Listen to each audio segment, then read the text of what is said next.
Hi, how are you doing? Once again, I'm still kind of hoping that you're finding everything well and you're enjoying your education via Snipe or whatever this is, virtual learning. Um, I'll get on and to read chapter 10, Halloween.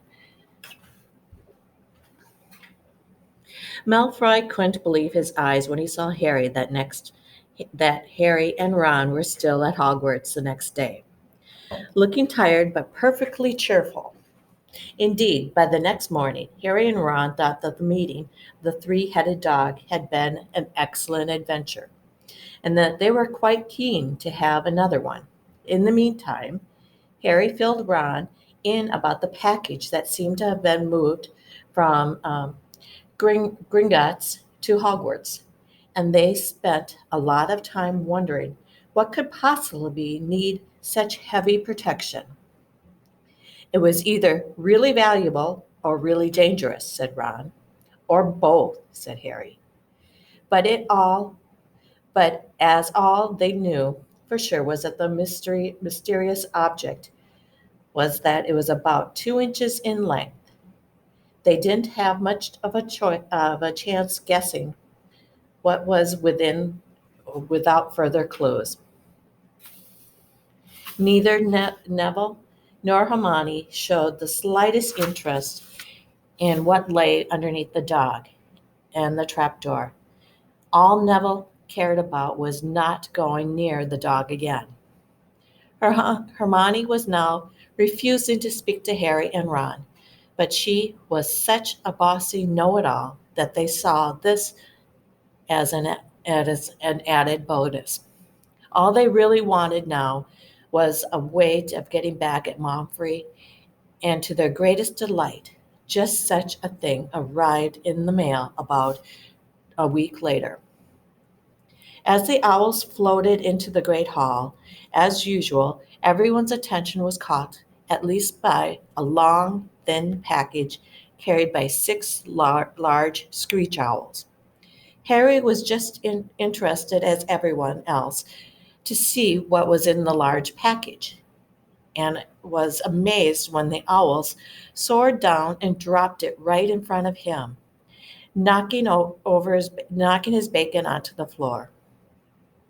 They hardly noted. They had hardly fluttered out of the way when another owl dropped a letter on top of the parcel. Harry ripped open the letter first, which was lucky because it said, "Do not open the parcel at the table.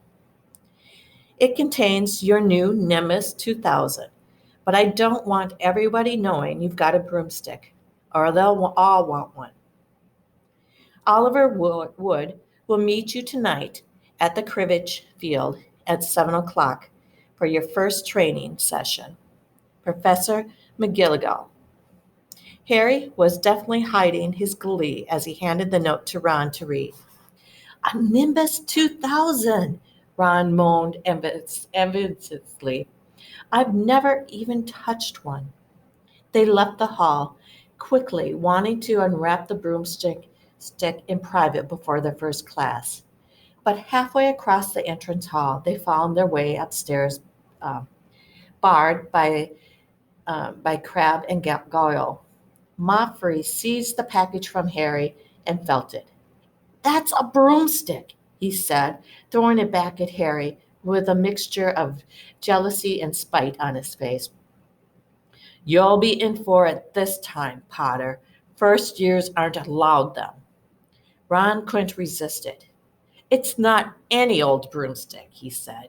"It's a Nimbus 2000. What did you say you've got at home, Momfrey? A Comet 260?" Ron grinned at Harry. "Comets look flashy, but they're not in the same league as the Nimbus." "What would you know about it, Wesley? You can't afford half the handle," Momfrey snapped back. "I suppose you and your brothers are having to save up twig by twig." Before Ron could answer, Professor Flickwick appeared at Momfrey's elbow. Not arguing, I hope, boys, he squeaked. Potter's been sent a broomstick, Professor, said Moffrey quickly. Yes, yes, that's right, said Professor, As a thank you beaming at to the Harry. gentleman who provided lunch for us, would you please stop in the teacher's lounge and sign a card of thanks? We will try to get that out in the mail today. So if you could do that as soon as possible, we would greatly appreciate it. Have a wonderful day. Yes, yes, that's right, said Professor Flitwick, beaming at Harry. Professor McGonagall told me all about the special circumstances, Potter. And what model is it? A Nimbus 2000, sir, said Harry, fighting not to laugh at the look of horror on Montfrey's face. And it's really thanks to Montfrey here that I've got it, he added. Harry and Ron headed upstairs, smothering their laughters at Montfrey's obvious rage and confusion. Well, it's true, Harry charted as they reached the top of the marble staircase. If it hadn't been for Neville's remembrall, I wouldn't be on the team. So I suppose you think that's a reward for breaking rules, came an angry voice from just behind them. Hermione was stomping up the stairs, looking disapprovingly at the package in Harry's hand. I thought you weren't speaking to us, said Harry. Yes, don't stop now, said Ron. It's doing us all much good. Hermione marched away with her nose in the air. Harry had a lot of trouble keeping his mind on his lessons that day. It kept wandering up into the dormitory where his new broomstick was laying under its bed, or straying off to the cribbage field where he was learning to play that night.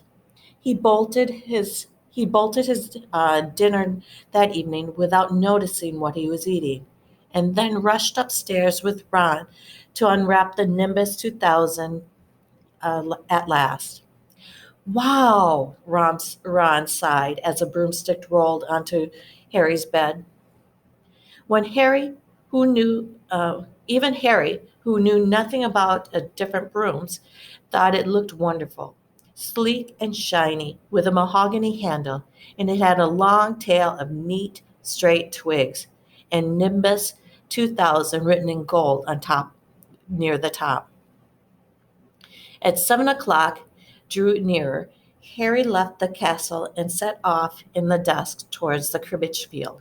He had never been inside the stadium before. Hundreds of seats were raised in stands around the field, so the spectators were high enough to see what was going on. At either end of the field there was 3 gold poles with hoops on the end. They remembered Harry of the little. It reminded Harry of the little plastic sticks Muggles' children blew bubbles through, except they were 50 feet high. Too eager to fly again, too eager to fly again to wait for Woods, Harry mounted his broomstick and kicked off the ground. What a feeling!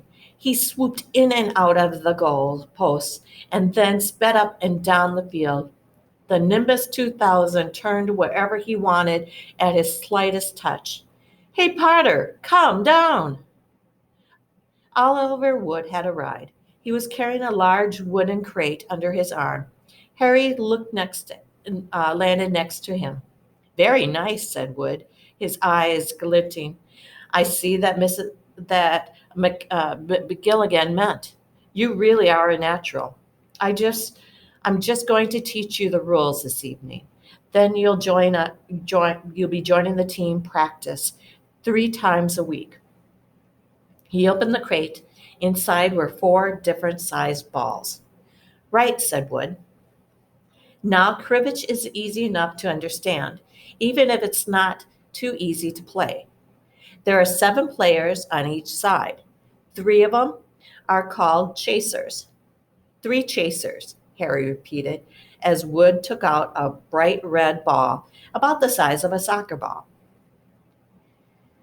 This ball, called the quiffle, said Wood, The chasers throw the quiffle at each other and try to get it through one of the hoops to score a goal.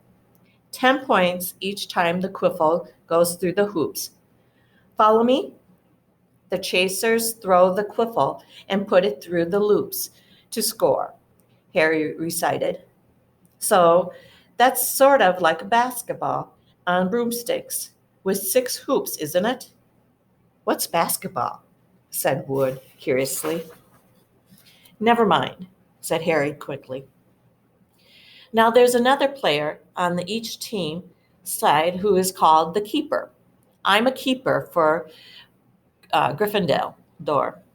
I have to fly around our hoops and stop the other team from scoring.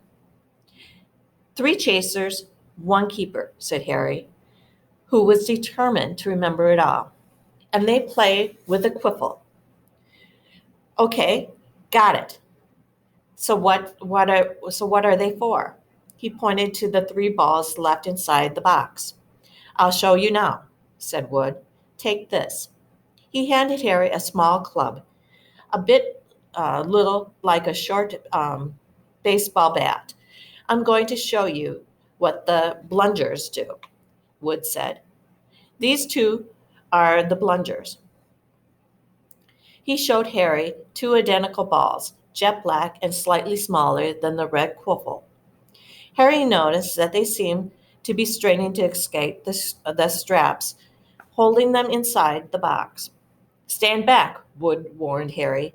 He bent down and freed one of the bludgers.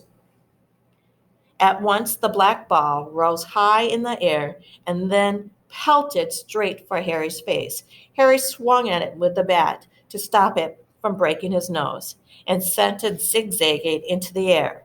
It zoomed around their heads and then shot at Woods, who dived on top of it and managed to pin it to the ground.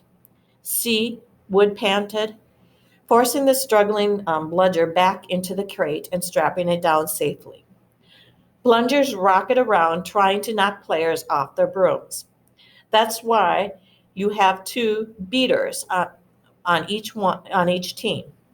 The Weasley twins are ours.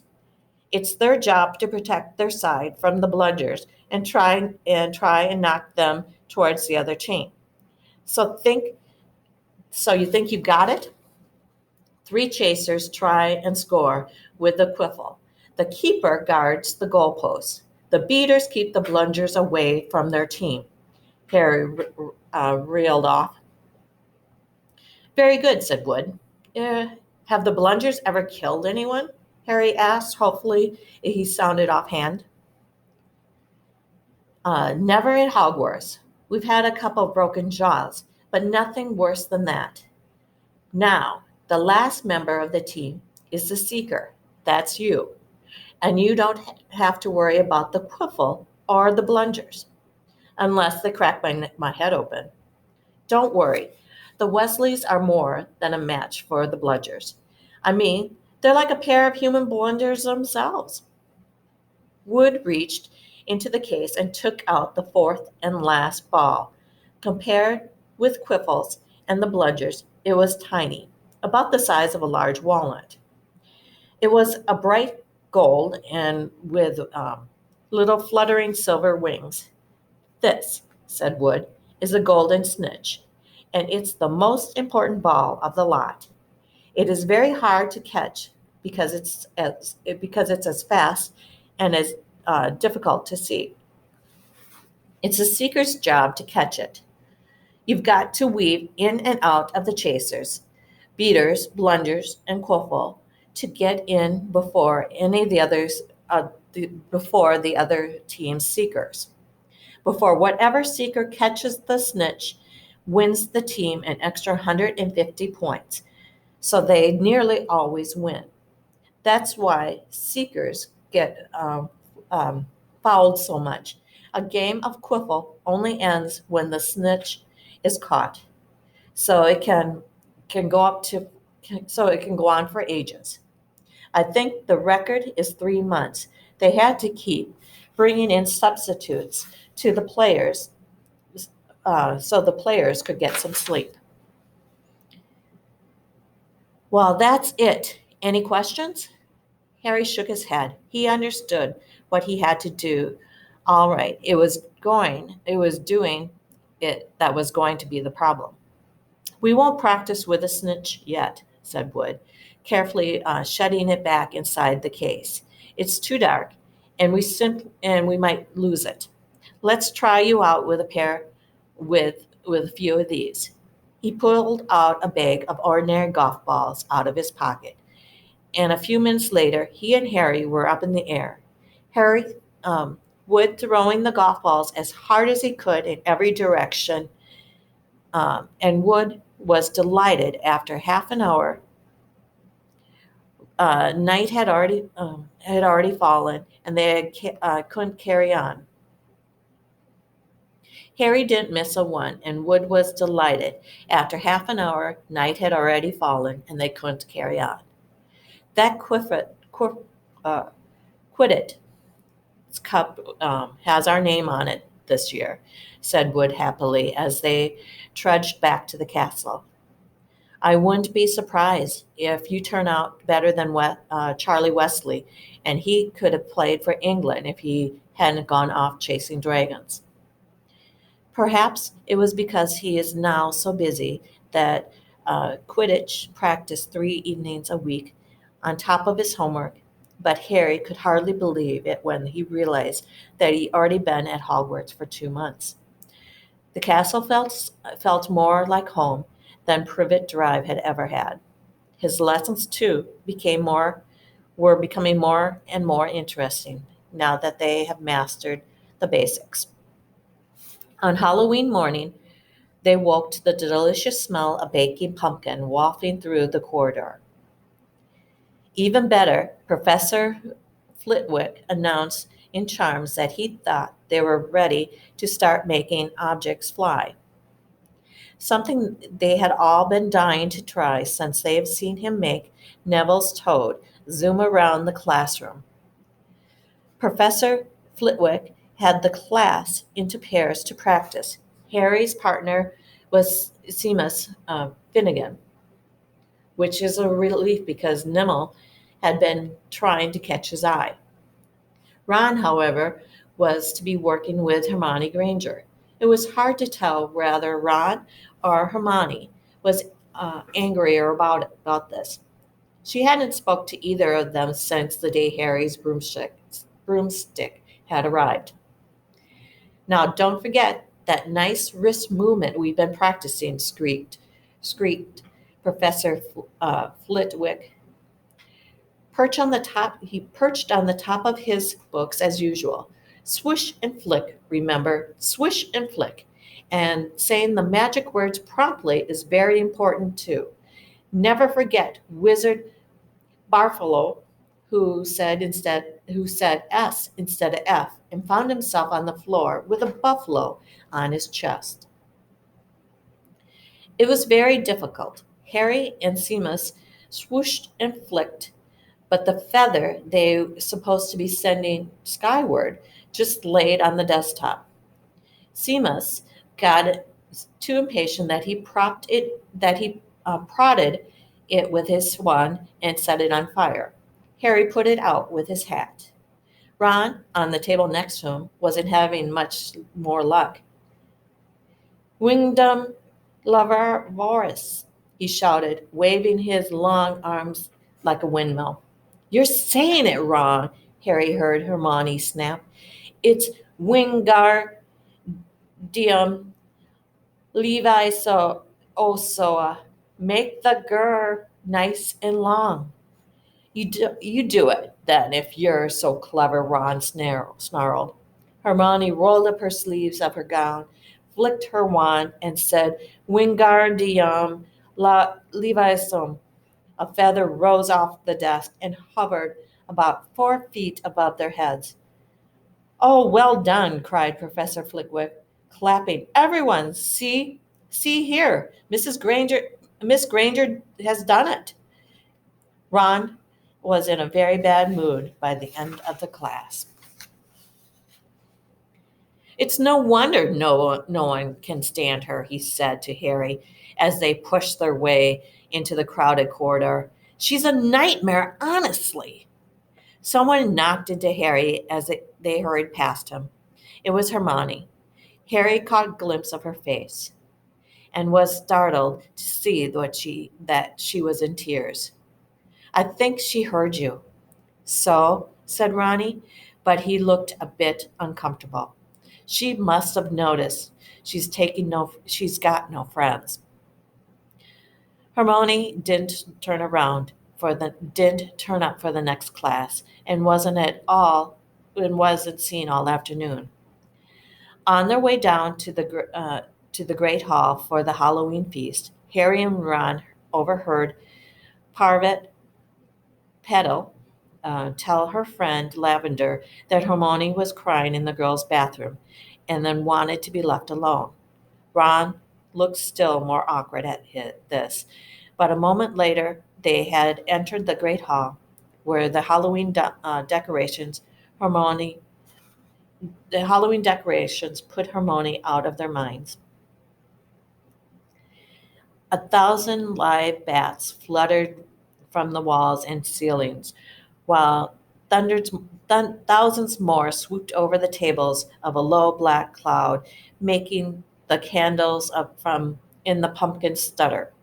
The feast appeared suddenly on the golden plates, as it had at the start of the term banquet. Harry was just helping himself to a baked potato when Professor Quirrell came sprinting into the hall, his turban askew and terror on his face.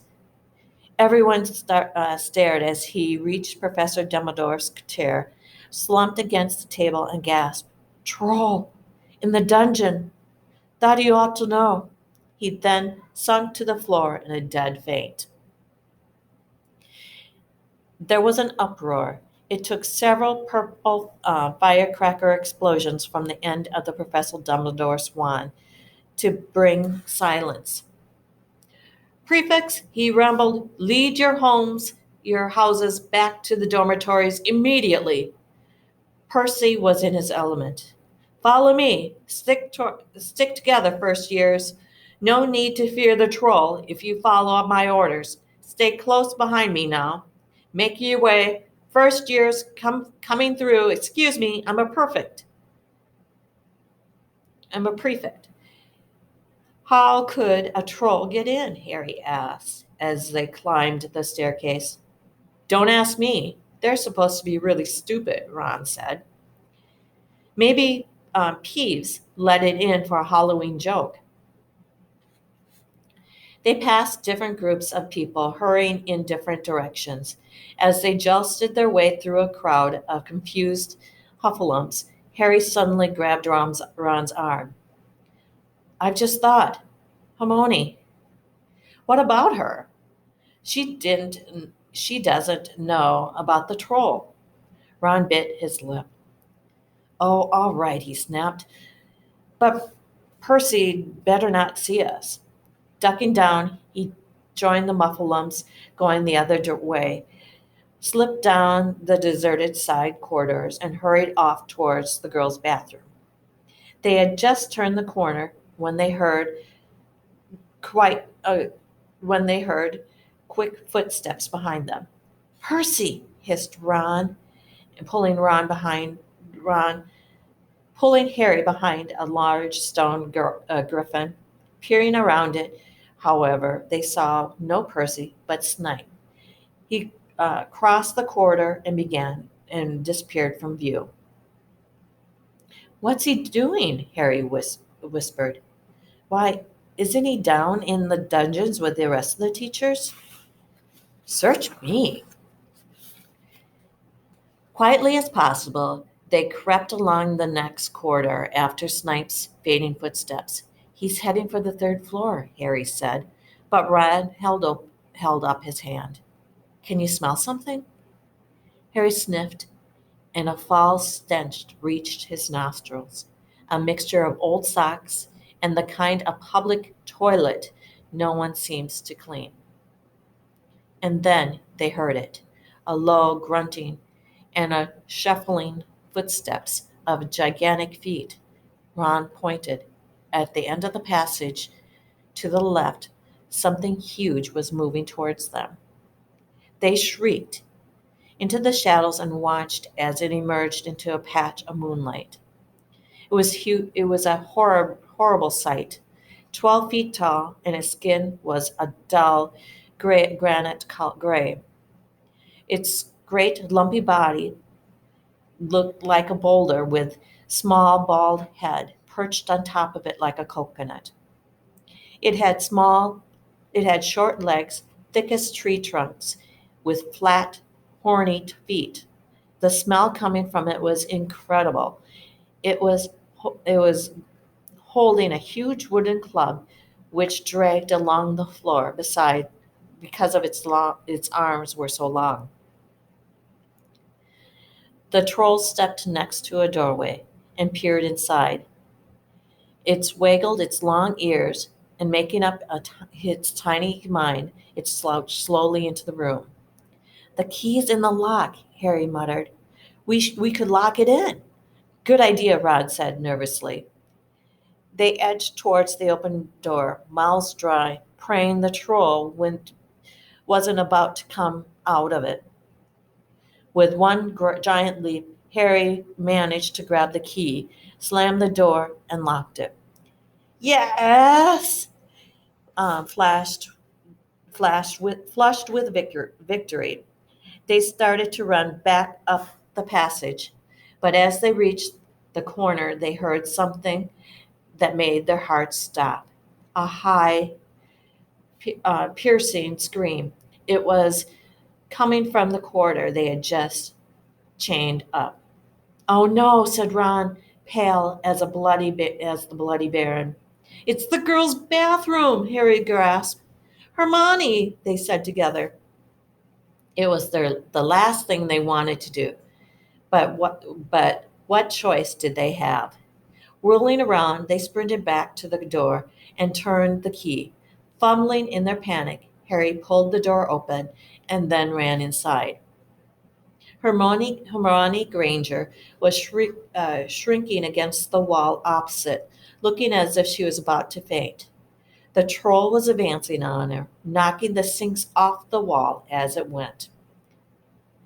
"Confuse it," Harry said desperately to Ron, and seizing a tap, he threw it hard as he could against the wall. The troll stopped a few feet from Hermione. It lumbered around, blinking stupidly to see what made the noise. Its mean little eyes saw Harry.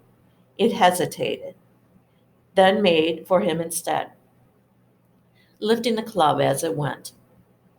"Ah, pea-brain!" yelled Ron from the other side of the chamber and threw a metal pipe at it. The troll didn't seem to notice the pipe hitting his shoulder, but he heard the yell and paused again, turning its ugly snout towards Ron instead, giving Harry time to run around it. "Come on, run, run!" Harry yelled at Hermione, trying to pull her towards the door, but she couldn't move. She was still flat against the wall, her mouth open with terror. The shouting and the echoing seemed to be driving the troll berserk. It roared again and started towards Ron, who was nearest and had no way to escape. Harry then did something that was both very brave and very stupid. He took a giant running jump and managed to fasten his arms around the troll's neck from behind. The troll couldn't feel Harry hanging there, but even a troll will notice if a stick on a long that if you stick a long bit of wood up your nose, and Harry's wand had still been in his hand when he jumped, and it had gone straight up the troll's nostrils. Howling with pain, the troll twisted and flared, flailed its club, with Harry clinging on for dear life. Any second, the troll was going to rip him off or catch him in a terrible blow with the club. Hermione had sank to the floor in fright.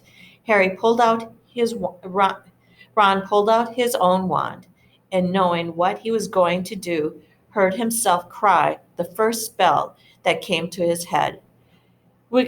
Galen Levinson. The club flew suddenly out of the troll's hand, raised high, high up in the air, turning slowly over, and dropped with a sickening crack onto the owner's head.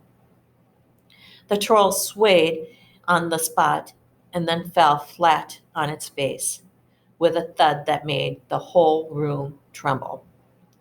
Harry got to his feet. He was shaking and out of breath. Ron was standing there with his with his wand still raised, staring at what he had done. It was Hermione who spoke first. "Is it dead?" "I don't think so," said Harry. "I think it's just been knocked out." He bent down and pulled his wand out of the troll's nose. It was covered with what looked like lumpy gray glue. "Ew, troll boogers!" He wiped it on the troll's trousers. A, a sudden slamming and loud footsteps made the three of them look up. They hadn't realized what a racket they'd been making. But of course, someone downstairs must have heard the crashes and the troll's roars. A moment later, Professor McGilligan had come bursting into the room, closely followed by Snape and Quirrell, bringing up the rear.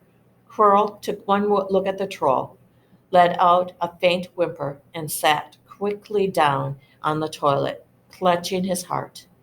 Snape bent over the troll. Professor McGilligan was looking at Ron and Harry. Harry had never seen her look so angry. Her lips were white. Hopes of winning 50 points for Gryffindor faded quickly from Harry's mind. "What on earth were you thinking?" said Professor McGilligan, with a cold fury in her voice. Harry looked at Ron, who was still standing with his wand in the air. "You're lucky you weren't killed. Why aren't you in your dormitory?" Snape gave Harry a swift, piercing look. Harry looked at the floor. He wished Ron would put down his wand. Then a small voice came out from the shadows. "Please, Professor McGilligan, they were looking for me." "Miss Granger?" Hermione had managed to get to her feet at last. "I went looking for the troll because I thought I could deal with it on my own. Because I read all about it." Ron dropped his wand. Hermione Granger telling a downright lie to a teacher. "If they hadn't found me, I'd be dead now."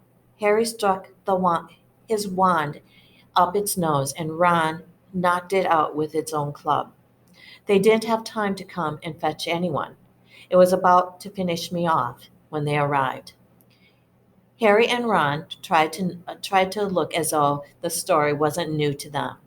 "Well, in that case," said Professor McGilligan, staring at the three of them, "Miss Granger, you foolish girl, how could you think of tracking a mountain troll on your own?"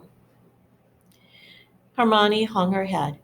Harry was speechless. Hermione was the last person to do quite anything against the rule. And here she was, pretending she had, to get them out of trouble. It was as if Snape had started handing out sweets. "Miss Granger, 5 points will be taken from Gryffindor for this," said Professor.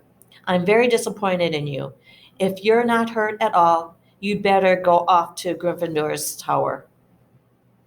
Students are finishing the feast in their houses." Hermione left. Professor McGilligan turned to Harry and Ron.